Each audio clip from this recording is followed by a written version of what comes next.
Have you ever had meddling in-laws? The kind who can't resist poking their noses into your business, offering unsolicited advice, and generally making your life a living hell? Well, let me tell you, I've been there, and it's no picnic. But what happens when you decide it's time to turn the tables on those meddling in-laws? Allow me to take you on a roller coaster ride through a tale of revenge, redemption, and rekindled love. It all began with a simple vow renewal ceremony, a seemingly innocent gesture to celebrate our love and commitment. Little did we know that it would set the stage for an elaborate plan to teach our in-laws a lesson they'd never forget. With every part of the story, you'll discover the intricacies of our revenge plot, the unexpected twists, and the moments of redemption that changed everything. So buckle up, dear readers, as I recount the story of how we packed our bags, handed over the house papers, and embarked on a journey that would forever alter the dynamics of our family. Intrigued? Well, watch the video to the end, because this story is about to unfold in all its glory. It all started when my in-laws decided they wanted me out of their daughter's life, pronto. But little did they know, I had a plan up my sleeve that would not only secure my place in their hearts, or not, but also have them second-guessing their brilliant idea. First, let's meet the cast of characters. There's me, Kevin, with a knack for turning the tables, and there's my wife, Jane, the love of my life. Then, of course, we have the antagonists of our story, my in-laws, John and Mary, who have made it their mission to rescue their dear daughter from my clutches. Let me regale you with the tale of how my relationship with my wife's parents went from mildly awkward to a full-blown sitcom, complete with scandals and intrigues. Hold on to your hats, it's going to be a bumpy ride. My journey into the labyrinth of in-law relationships began when I married the love of my life, Jane. Our whirlwind romance had been a fairy tale until I met her parents. I didn't realize it then, but they would turn our lives into a never-ending circus act. Meet Jane's father, John. He's the quintessential dad joke king, with a collection of puns that could make a stand-up comedian jealous. However, it's not just the puns, it's the timing. Picture this, Jane and I, dressed to the nines, ready for a romantic dinner, and out of nowhere, he'd chime in with a pun about forks, sending us into fits of laughter. "John, how do you come up with these?" I'd ask, genuinely baffled. He'd grin and reply, "It's all about being well-rounded." But it wasn't just the jokes, it was his obsession with antique cars. He had a knack for spotting rusty relics on the side of the road and insisting that he could restore them to their former glory. Jane and I had lost count of the number of weekends spent in oil-stained garages, surrounded by half-assembled engines and the distinct scent of motor oil. Then there's Jane's mother, Mary, the eternal optimist with a dash of eccentricity. She had an uncanny ability to turn any situation into a heartwarming Hallmark movie script. Once, we got caught in a torrential downpour during a picnic. While Jane and I tried to salvage the soggy sandwiches, Mary declared, "This is just like one of those romantic rain scenes in movies."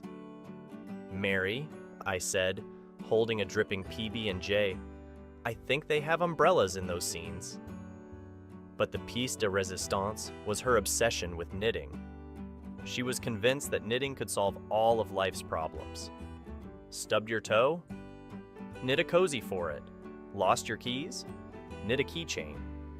She once spent an entire weekend knitting emotional support scarves for us, just in case we ever felt the need for an extra dose of comfort. As you can imagine, our interactions led to a fair share of misunderstandings and mishaps. John once decided to surprise us with an improved front lawn by planting a mini forest of cacti. Yes, you read that correctly. Cacti in our suburban front yard. "John," I sighed, "our neighbors are going to love this." He winked and said, "It's low maintenance, son, and a great conversation starter."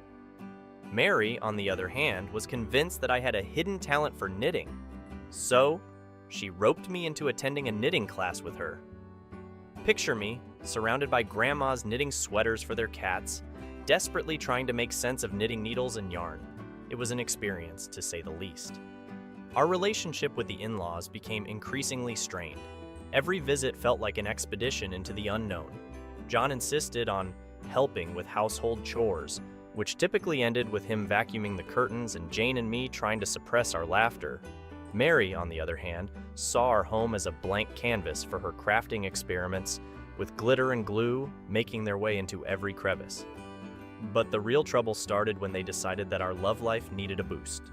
Mary gifted us a book titled Passion Unleashed: Reignite the Fire. The cover featured a shirtless man holding a rose between his teeth. John, of course, couldn't resist adding his touch, a sticky note on the cover that read, "Read this with candles." I turned to Jane, exasperated, and said, "Your parents are trying to turn our bedroom into a shrine of passion."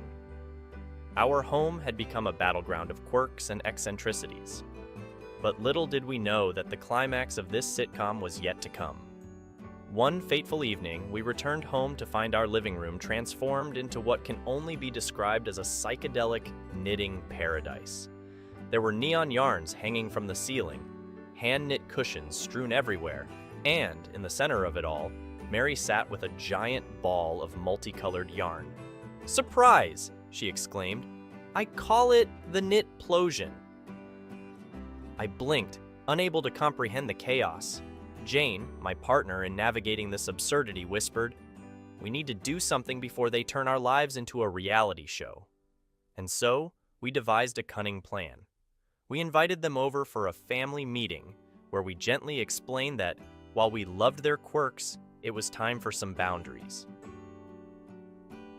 "We appreciate your creativity, but our living room isn't a canvas for artistic expression," I said. John nodded. "And I promise to keep my cacti in my own yard." Mary sighed. "I suppose I can knit less." Aggressively. Our relationships were saved from becoming a full-blown soap opera, but we couldn't help but wonder what scandal or intrigue the in-laws would unleash next. One thing was certain. Life with them was anything but dull. As I recount these tales, I can't help but smile at the absurdity of it all. In-laws can be a handful, but they also bring a unique flavor to life. After all, what's a good sitcom without a cast of quirky characters? But back to my story, our main dish. So, here's how it all went down. My in-laws invited us over for what they claimed was a family meeting. Red flag right there, am I right? I knew it was going to be an ambush, but I decided to play along. As we settled into their posh living room, John cleared his throat, wearing an expression that screamed, "I'm about to drop a bomb on you." "Listen, son," he began. "We've been discussing Jane's future, and we think it's best if you two take a break." I raised an eyebrow. "A break? You mean like a vacation?" Mary chimed in, her face as stern as a school principal's. "No, we mean a breakup. We believe it's for the best." I thought I'd misheard them for a second. A breakup? Really? But then it hit me. This was my golden opportunity. I nodded solemnly, pretending to be defeated. "I see. If that's what you think is best for Jane." Little did they know, I had an ace up my sleeve that would leave them speechless. As we left their house that evening, I made a quick stop at my attorney's office. You see, I had been preparing for this moment for months. I had discreetly bought a house in Jane's name and made her the sole owner without her knowledge. The next day, I sat Jane down for a heart-to-heart talk. I feigned sorrow, telling her that her parents' wishes had finally gotten to me, and I agreed to the breakup. But what I didn't tell her was that I had a little parting gift for my dear in-laws. As we met with them to break the news, John and Mary looked triumphant. "We're glad you finally see reason," John said with a smug grin. I nodded, fighting back a smirk. "Yes, we'll be going our separate ways, just as you wanted. But before we do, I have something for you." And that's when I handed over the house papers to my wife, effectively making her the sole owner of the beautiful house I had bought. Jane's eyes widened in surprise as she realized what had just happened. The expressions on my in-laws' faces were priceless. Shock, disbelief, and a dash of regret danced across their features. "Consider it a parting gift," I said with a wink. "You wanted us to break up, after all." The room fell into a stunned silence. My in-laws were left speechless, and I couldn't have been happier. Revenge was served, and it was delicious. All right, folks, time for continuation of this epic saga of revenge. If you thought things were spicy before, just wait until you hear what happened next. So there we were, my wife Jane and I, with the house papers officially transferred into her name. The look on my in-laws' faces was a mix of shock, anger, and sheer disbelief. It was the kind of satisfaction you can't put a price on, but I wasn't done with my grand plan just yet. As we bid farewell to John and Mary, Jane and I moved into the new house. Now, let me tell you, it was a beauty. A charming two-story home with a lush garden and a cozy fireplace. It was the perfect place for us to start our separate lives. But here's the kicker. I had secretly arranged for a housewarming party, and I was about to invite every nosy neighbor, friend, and distant relative we had. The plan was simple yet devious. We were going to act like the perfect couple, showering each other with affection and acting as if our breakup was just a minor hiccup in our love story. The invitations went out, and our guests arrived one by one. Jane and I put on quite the show, holding hands, whispering sweet nothings, and basically pretending we were still head over heels in love. I even went all out with a surprise gift for Jane during the party, a framed picture of us from our happiest moments together. As the evening went on, I could see my in-laws growing increasingly uncomfortable. They had expected me to slink away quietly, not throw a lavish housewarming party with Jane. Oh, the irony. The pièce de résistance came when I made a toast to our new beginning. I spoke about our undying love, our unbreakable bond, and how this house symbolized the fresh start we both needed. I could practically see the steam coming out of John's ears as he forced a smile. But the real twist came when I announced that Jane and I had decided to renew our vows right then and there, in front of all our guests. Jane looked at me in surprise, but I could see the spark of mischief in her eyes. She nodded, playing along with the plan. We improvised vows on the spot, promising to love and cherish each other forever. The guests cheered, and my in-laws were left utterly flabbergasted. They couldn't believe their eyes. Their grand plan to break us up had backfired spectacularly. As the night wore on and the party continued, I could see John and Mary slowly slipping away, their spirits crushed. It was a sweet, sweet victory, and revenge had never tasted so good. After our unforgettable housewarming party and vow renewal, my in-laws, John and Mary, were in shambles. It was clear that their scheme to break up Jane and me had fallen apart in the most spectacular fashion. But little did we know that they weren't going to give up so easily. Oh no, they had another card up their sleeves, and they played it like seasoned poker champions. A few weeks after our grand celebration, Jane and I started receiving invitations in the mail. They were for family counseling sessions with a renowned therapist in town. Apparently, my in-laws had taken it upon themselves to book these sessions for us, thinking they could fix our marriage. Now, I'm all for therapy and working on relationships, but this was just another one of their manipulative tactics. They hoped that by forcing us into counseling, they could control the narrative and push us towards divorce. But Jane and I were not about to be pawns in their game. We decided to attend these sessions, but with a plan of our own. We were going to be the model couple, the epitome of love and reconciliation. We'd show the therapist that we were committed to making our marriage work, even though it was all a charade. The first session was awkward, to say the least. We sat in that therapist's office, holding hands and sharing stories about our struggles. Jane shed a few tears for good measure, and I gave her a comforting pat on the back. The therapist, Dr. Caldwell, seemed genuinely invested in our well-being. He gave us advice on communication, trust building, and the importance of spending quality time together. Little did he know that we were following a script written by my in-laws. As the sessions continued, we played our parts to perfection. We laughed together, shared our innermost thoughts, and even went on a weekend getaway that we had no intention of enjoying.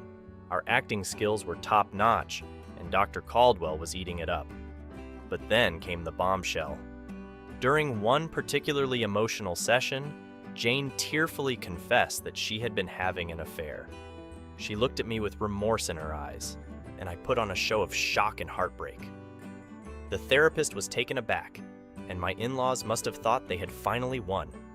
However, our plan was about to take an unexpected turn. I decided to confess as well, revealing that I too had been unfaithful. The therapist was now in uncharted territory, faced with a couple who had both strayed but were willing to forgive each other. We spun a tale of forgiveness, redemption, and renewed commitment. Dr. Caldwell was baffled, but he couldn't argue with a couple who claimed to have found their way back to each other through forgiveness. As we left the session that day, I couldn't help but smirk. My in-laws' plan had backfired once again. Instead of tearing us apart, it had brought us closer together. And the look on their faces when we shared the good news was priceless.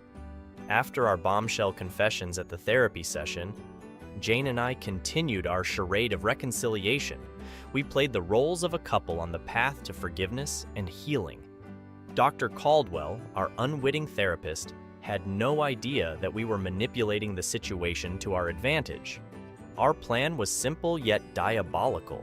We would continue to act as the perfect couple, lulling my in-laws into a false sense of security.